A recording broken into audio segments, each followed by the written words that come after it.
Cause I'm better undercover, I'm a liar and a snake. When I'm talking to your mother than your father, it's just not to go in there. It's like that moonlight bother in the morning air. And don't care, I'm talking to your daughter, you drown me in the water. This is the true crime story of a addicted Mormon dentist that poisoned his wife with a shake in order to run off with his mistress. Hello, my name is Holly, and welcome to the Murder She Shed. If you enjoy listening to this Southern gal today, make sure to smash that subscribe button in order to support my channel. Small channels get lost sometimes in this big YouTube world. Thank you kindly. You know I love ya. James and Angela Craig were married for 16 years when they were both in their 20s. They both hailed from Kansas but lived together in Aurora, Colorado in a beautiful home with their 6 children. In James's Facebook profile, he refers to himself as a husband, father, dentist, theme park junkie, opera lover, football fan, cook, fisherman, and snowboarder, and a happily married man.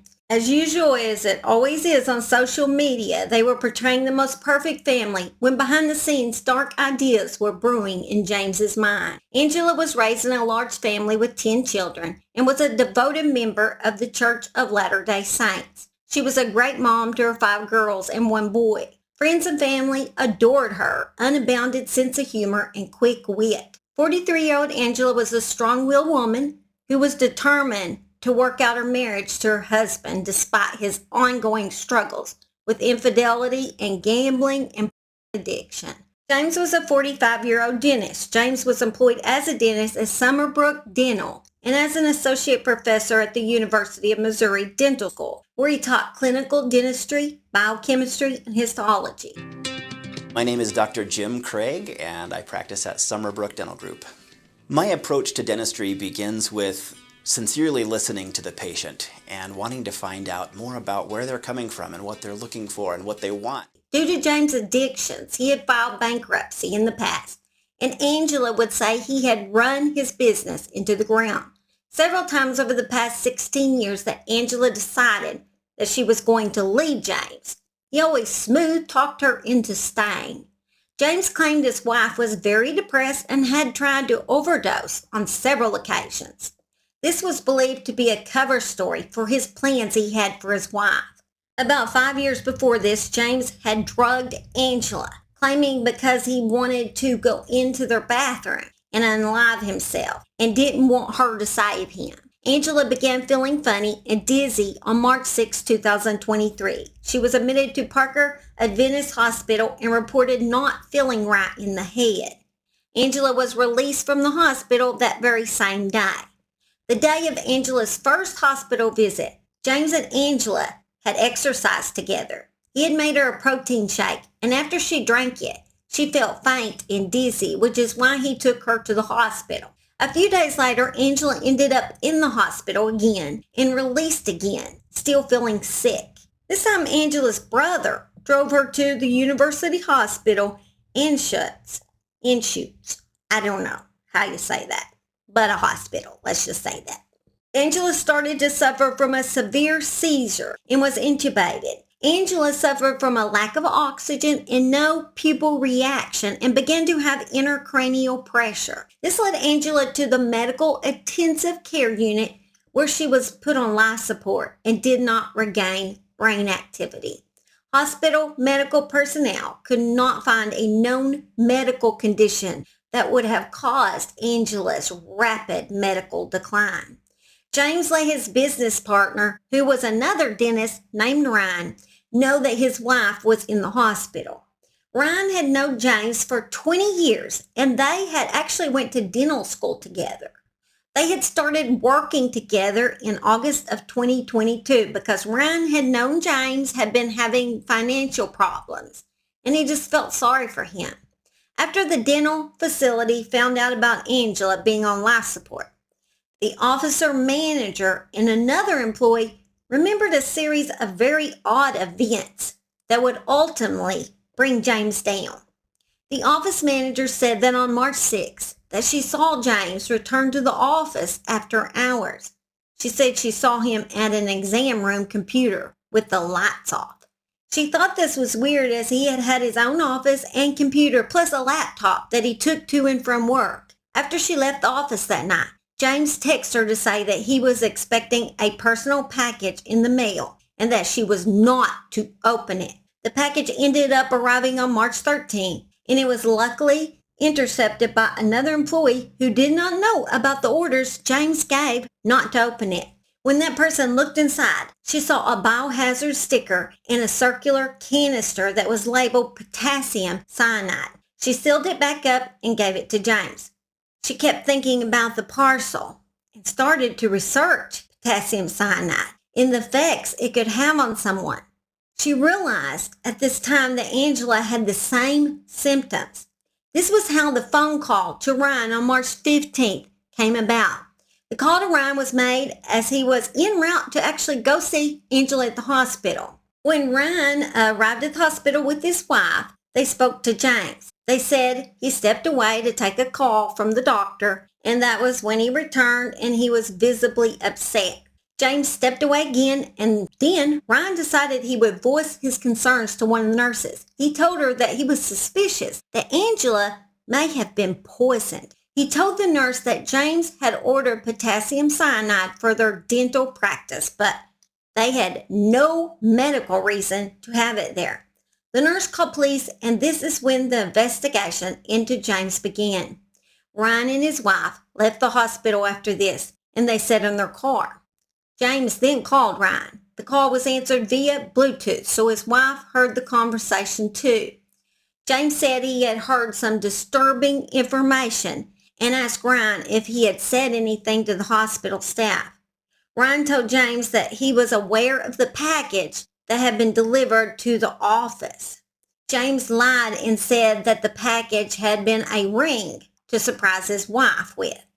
Ryan told James he knew it had been potassium cyanide, and he asked why he would have purchased that. James then decided to change his story and said that he knew what was in the package, but that Angela had asked him to order it. He said he didn't think she would actually take it.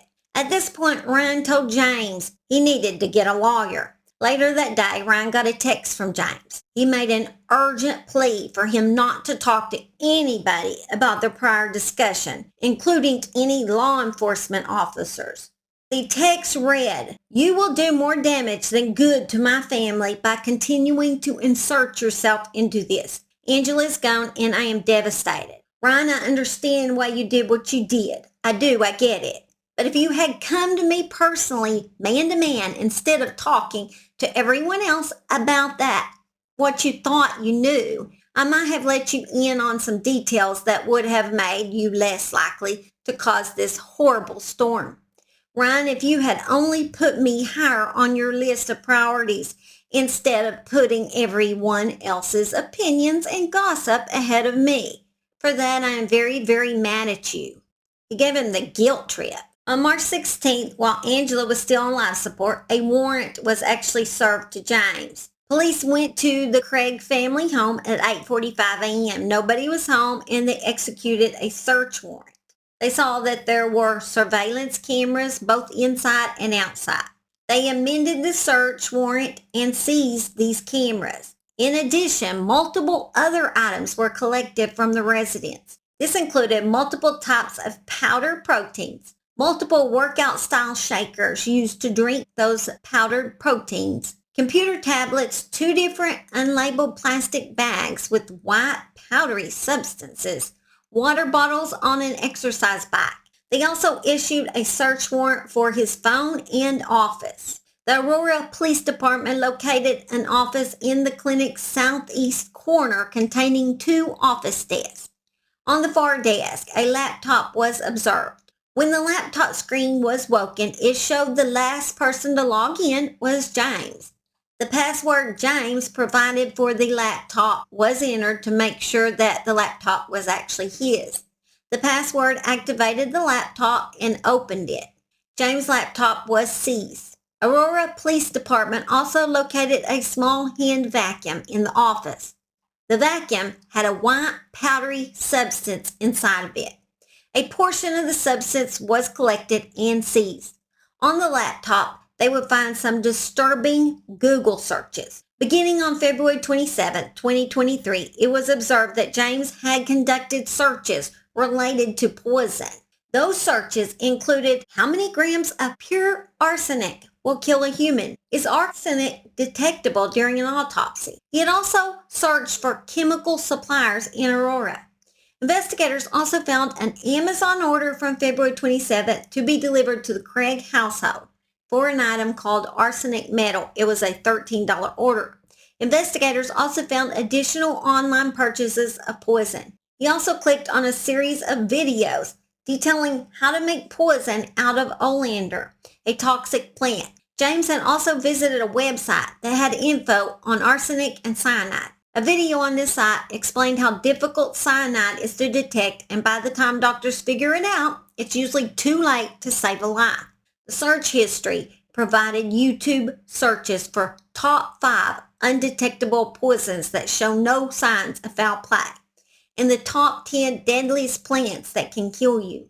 So now police had to find a motive, and of course, a woman named Karen had to be involved. Those Karens, just teasing. If you happen to be a Karen out there, just teasing about that. She is another dentist from Austin, Texas, who was in the process of divorcing her husband.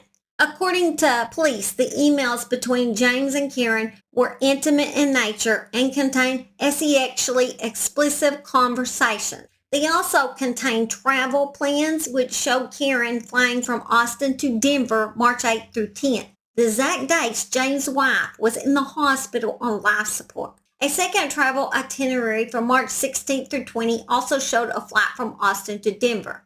This one was purchased on March 4th, the same day arsenic was delivered to James' home. A follow-up email from Karen on March 16, 2023 suggested that James had told her something had happened to Angela. Karen sent James an email explaining how sorry she was for him and that she wished she was helping him, not pulling him away.